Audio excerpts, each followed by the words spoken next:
I want to welcome you this morning. My name is Cama Charlet, and I'm with the Buffett Early Childhood Institute. I work in the area of workforce planning and development.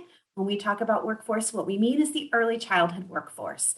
And I'm here this morning to talk to you about the inaugural Nebraska Early Childhood Workforce Leadership Cadre.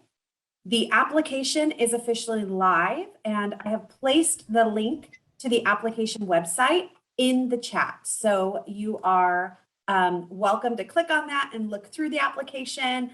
But also, I would invite you to please share that out widely with your colleagues, your friends, anyone you know in the early childhood field. This morning, I'm going to go through a very brief overview of the cadre.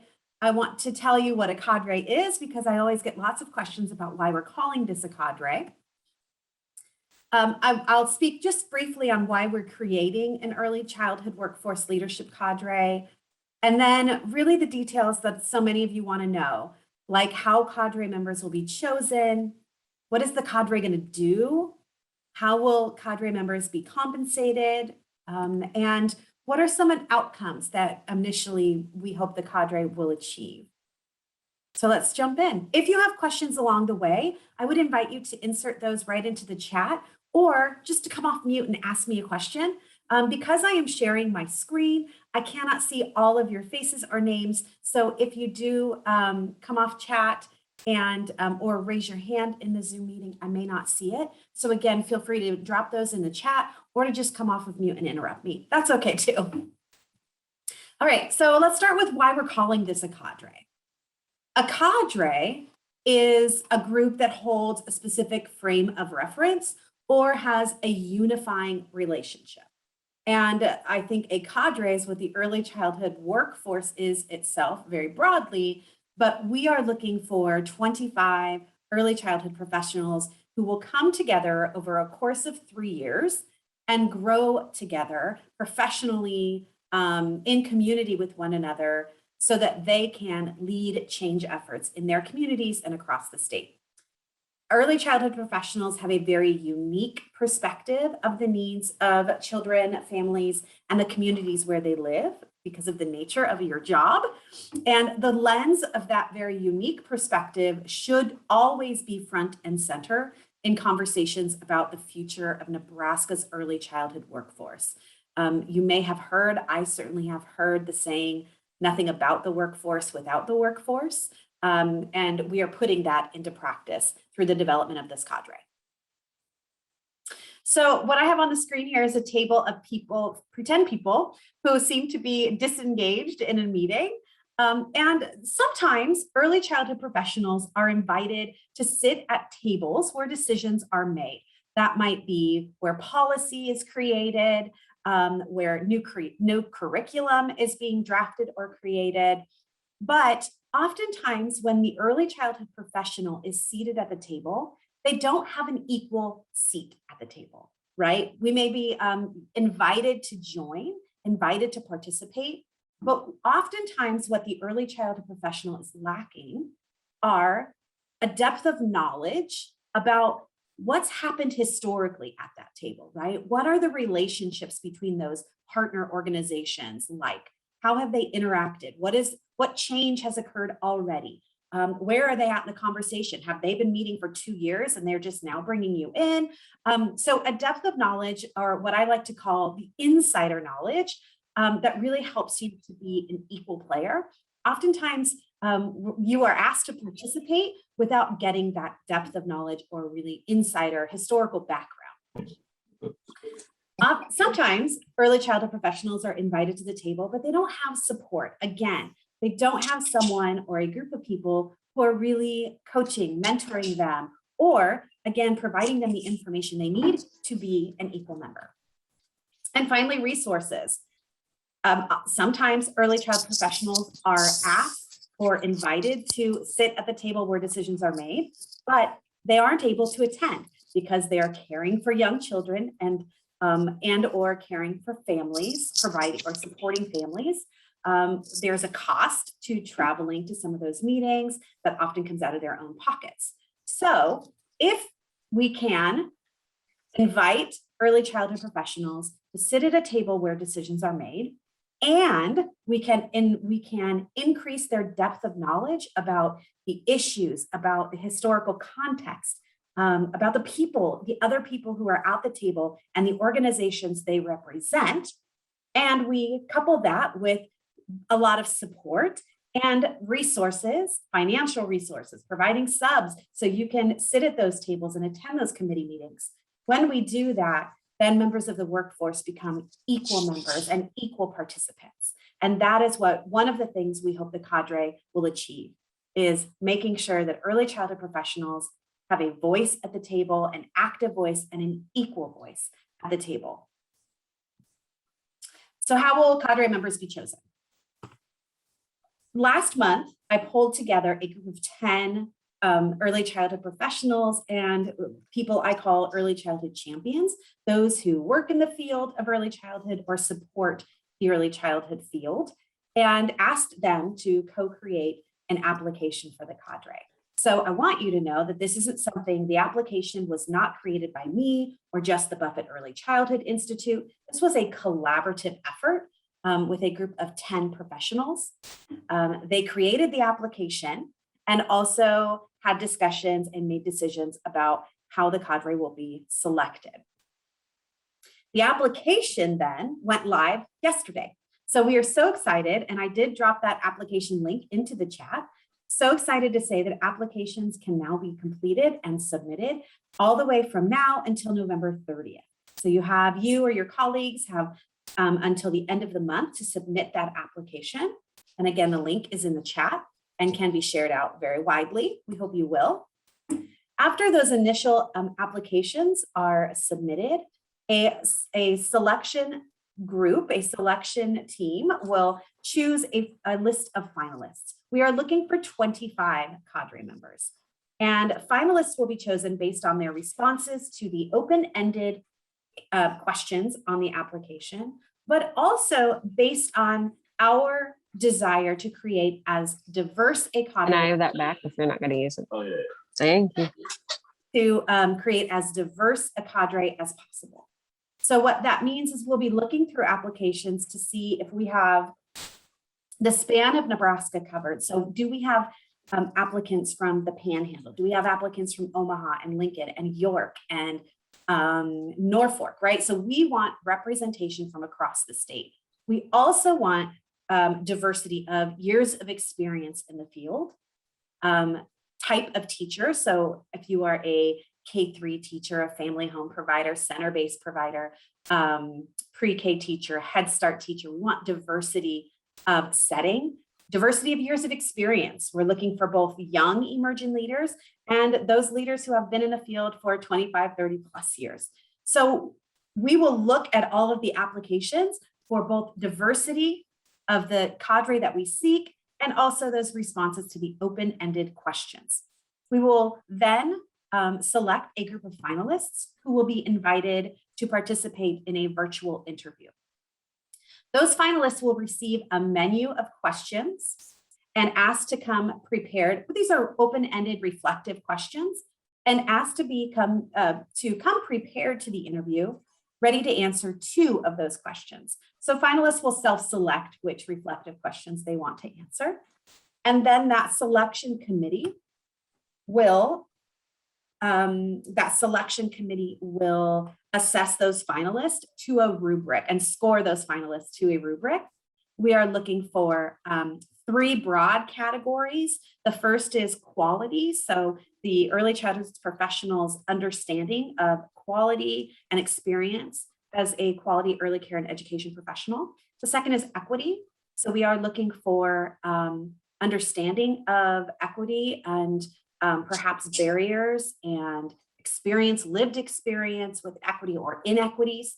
And the third is the entrepreneurial spirit. What we want is to create a diverse cadre who believe anything is possible, who are risk takers, who have those innovative solutions and always have those potential ways of solving a problem, but often aren't heard or supported. So again, the entrepreneurial spirit is that third category. And then before the end of 2021, so sometime in December, we will announce the cadre. That will be announced pretty widely. I anticipate that it'll be shared both on social media, on our website, and in other ways. And that cadre will come together for the first time, we hope, in late January. So what is the cadre gonna do, and what is the time commitment? Lots of questions about that. So the cadre will be committed for a period of 3 years. That's 3 calendar years, starting in January 2022.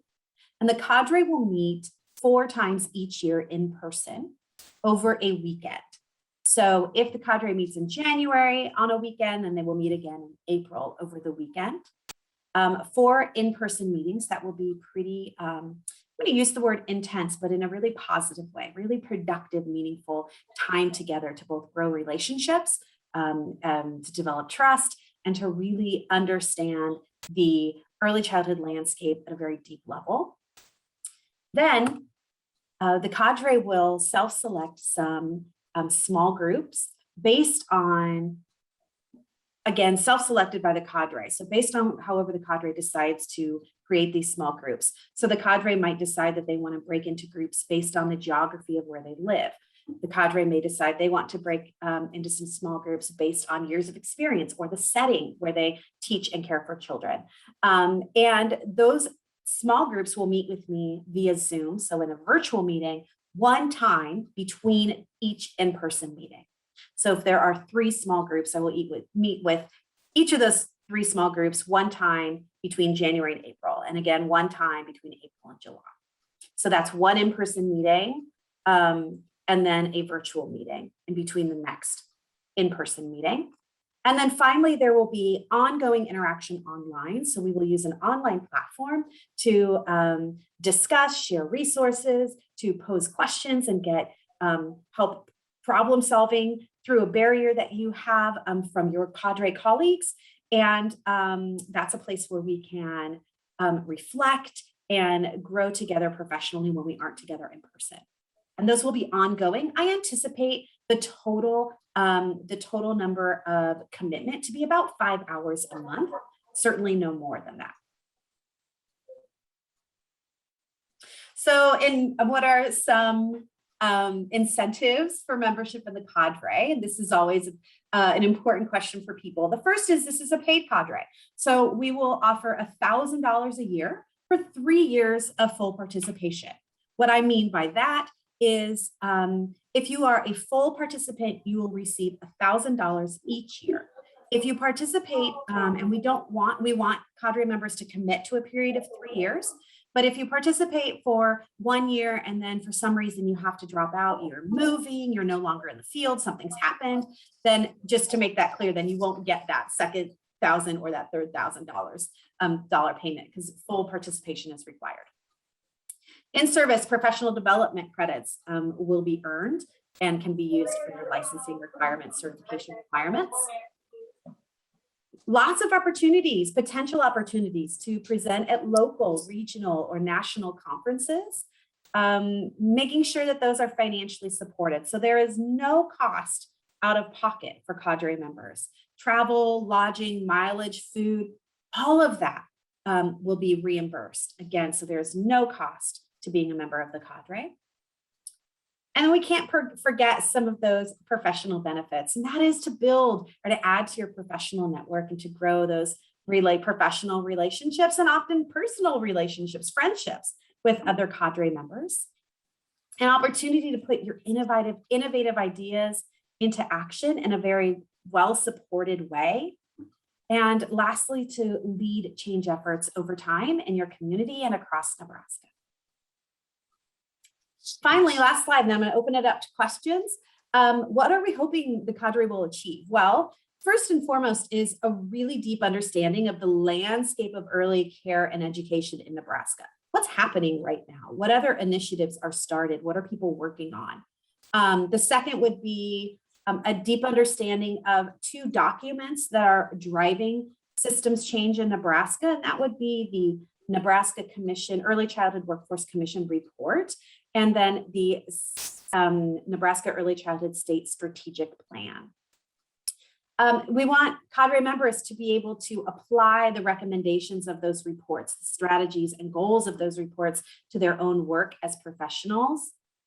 Together, the Cadre will increase their capacity as thought leaders and identify need for change in their community, and in a really well-supported way, create an action-based impact project. So for identifying an innovative solution to a problem and having to do with the early childhood workforce, early care and education in their community, and being able to pilot those programs, again, in a well-supported way, both with resources from our partners and the Institute and each other, but also financial resources as well. I'm going to stop there. That is some information about the Cadre. I'm going to stop sharing my screen and I would open it up to some questions. I'd love to hear from you. Welcome to put those questions in the chat or just unmute yourself and come on in and ask.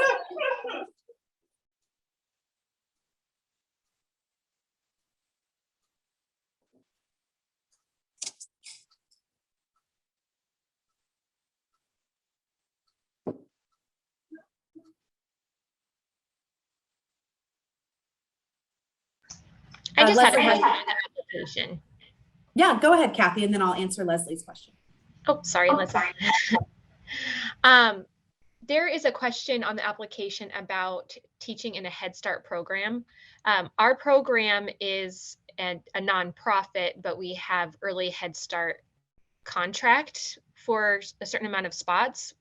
Is that what you consider a Head Start program, or is that primarily a childcare center? Yeah, I would say in that case, put childcare center, but and I don't think there's necessarily a place for you to note on that specific question or insert an other. Some of the questions allow you to insert an other and write in that response. But it is okay to put, you know what, I would put Head Start actually, just because again, we're using those questions as a way to identify the diversity of the Cadre we see. Great question, Kathy. And if you, on that note, if you have questions about the application, if you go to the link where the application lives, there is an FAQ page. On that FAQ page, there are 2 phone numbers that you can call to get questions like Kathy had answered, or get other help that you need with the application. There's one number for you to leave a message in English, and for any Spanish speakers, we do have a phone number where you can leave a message in Spanish and leave your question, and those calls will be returned within 48 hours. Okay, lots of questions in the chat. So Leslie, to answer your question, is the weekend meeting Friday or Saturday? I can't answer that question yet because that will be determined based on when the Cadre members can meet. So once that Cadre is selected, there'll be a lot of coordination of doodle polls and lots of questions asked so that we are meeting when the majority of Cadre members can meet. So it probably wouldn't be a Friday. We're trying to stay as often as we can, stay away from teaching time and from business hour time. And so the meeting would probably be on Saturday. Some meetings might be Saturday and Sunday. It just depends on the needs, the topics we're covering, the work we're doing, and then the schedules of Cadre members. 25, Jean, 25 Cadre members is who we're looking for, 25 from across Nebraska. Lisa asks, where will the in-person meetings be held? Great question, Lisa. The in-person meetings will be held all across Nebraska. So we will move each quarter and meet in a different location. So we may meet in Omaha one quarter. The next quarter's meeting might be in York. One quarter, we might meet in Scottsbluff. So we will move across the state because again, this is a statewide Cadre, knowing that travel, lodging, mileage, food, all of that will be covered. All of those financial costs to traveling will be covered. Carpooling, all of those things we will figure out. And Lisa had that same question too about location of in-person meetings. So all of that again to be determined based on the makeup of the Cadre. I have a question. Is there any advice you can give us? I haven't filled out anything or anything, but is there any advice you can give us before we do the application or anything like that? Yeah, absolutely. So on the application, there are 2 open-ended questions. Everything else is on this initial application is mostly demographics. So we want to know how many years of experience you have, where you teach, what kind of setting you teach in, right? All of those demographic questions. The 2 open-ended questions are our way of measuring interest and passion. So another piece I want to point out is that there are 2 options for answering those questions. The first is you can write in a response, and certainly write in like an essay type response to those 2 questions. If you don't feel your writing skills are strong or you're worried about your writing skills, knowing also we are not assessing you for grammar, spelling, punctuation, any of that. But you do have the option to video record yourself answering those questions, and you can then upload a video. So if you want to record yourself on your phone, answering those questions and upload it, that's an option as well. Also, the application is in English and Spanish. But to answer your question, I'm looking for passion, right? I am looking for honest, I'm looking for authentic. And really what we hope will come through in that is just your passion, both for children and families and your community, but also a passion for elevating the workforce, for elevating opportunities for children and families. So, I think that's what's most exciting is when you read a response and you can see the person, you can feel that person's passion through their lived experience. And so authenticity and passion, I think, are 2 tips that I could give you. And please don't worry about how long does the answer have to be, or because some people are really succinct and can say something very well spoken in 2 sentences. I can't, I go on and on and on. So some people are going to have really long responses and some people's responses will be short. And that doesn't mean that one is better than the other. Thank you for that question. Any other questions?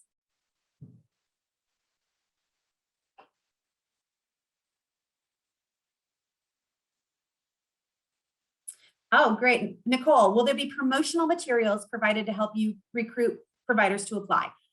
So a few things. One, yes, that link to the Buffett Institute website. If you have newsletters that you send out, if you have emails that you send out, if you're a coach or a supporter of the workforce, and you can include that link in any digital email or newsletter, that would be terrific. If you need an image, some sort of infographic or a short write-up about the Cadre, we can provide that to you. So please reach out to me via email and we can get you anything that you need to send out promotional materials. The other thing that we could provide you are social media messages. So we can provide you, again, the link to the website and a few sentences to put on your social media pages that can be shared widely as well.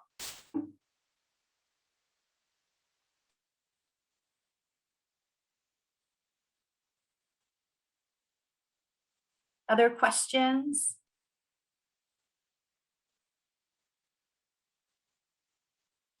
Okay, I'm hearing. Go ahead. Sorry, Kathy. I have one more. I know this is the inaugural project. Do you foresee having other waves of this project that maybe start after the first one is completed, or maybe on year 2, there's another year 1 starting? How do you envision this moving forward? Yes.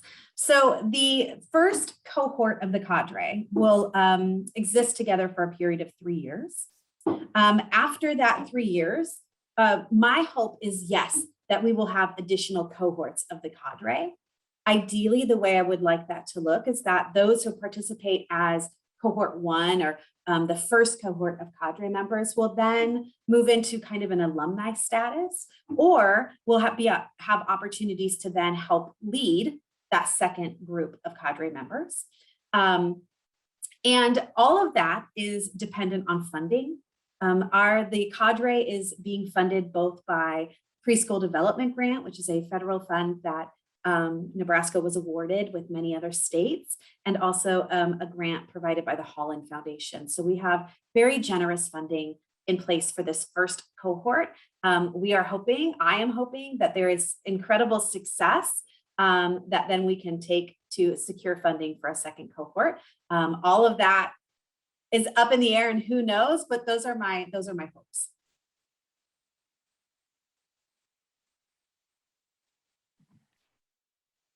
How is the data going to be used that you collect over these 3 years? And yeah, the data that we're collecting about the cadre itself. What is that? Mm-hmm. Yes, how is all of that going to be used?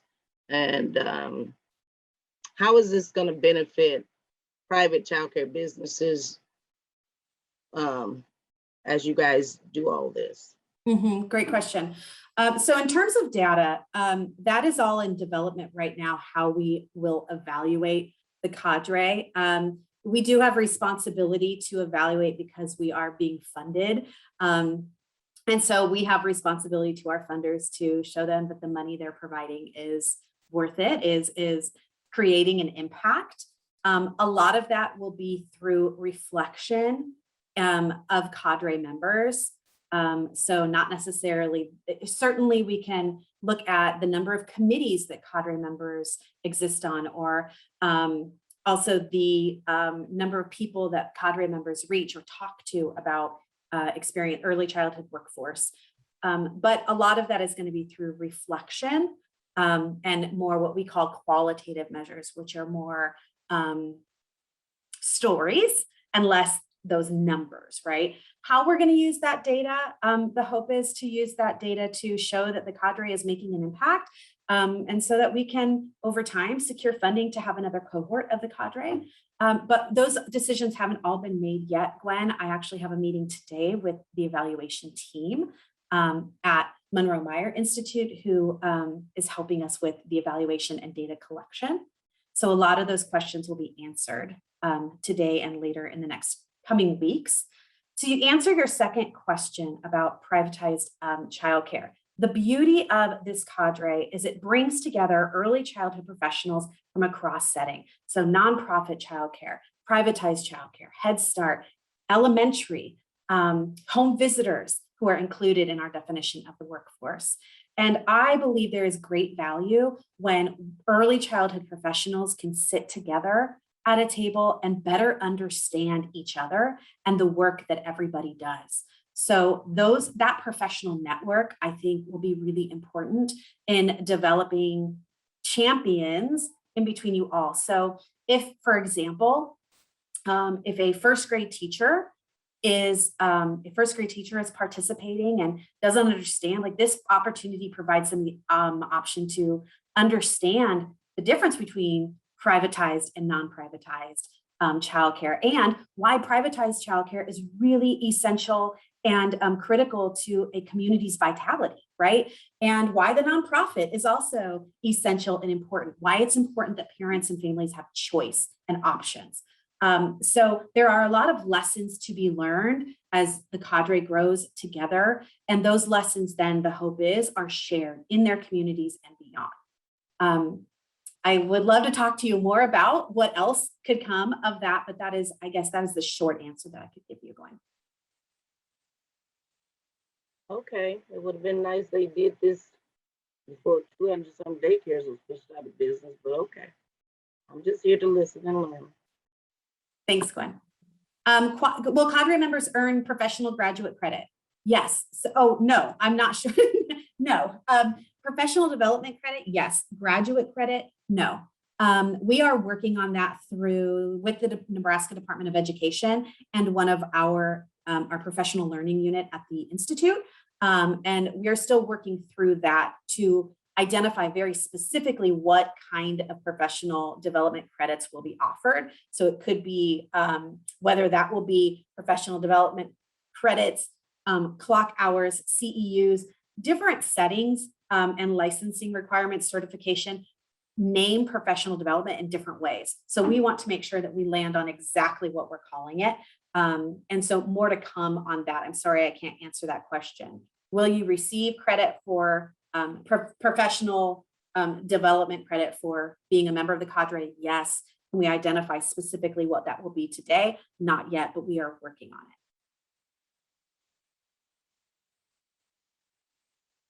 Okay, well, it is 9:02. Melissa, if you do have a question, you came off mute. Well, just to kind of parlay on that, I was a public school teacher. So, and I'm also like the early childhood community coordinator in Atkinson. And one of the things I had already written down, like for our preschool teachers that maybe apply and become a participant in this cadre program, to reach out to our public school, because teachers are required to have what they call growth points. So, and those are awarded individually by the school. So if you talk to your principals or superintendents at a local level to say, hey, if we put this out there, one of your preschool teachers applies for it and gets accepted, would you be willing to recognize that as at least minimal growth points that they have to have at their local level? So Yeah.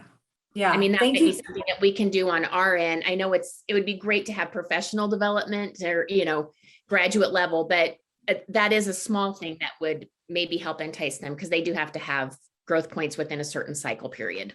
Yes, and to that point, we can provide documentation for school districts, for your supervisors, that explain why this is professional development and how is that can identify the curriculum, connect it to the standards, or to professional development requirements.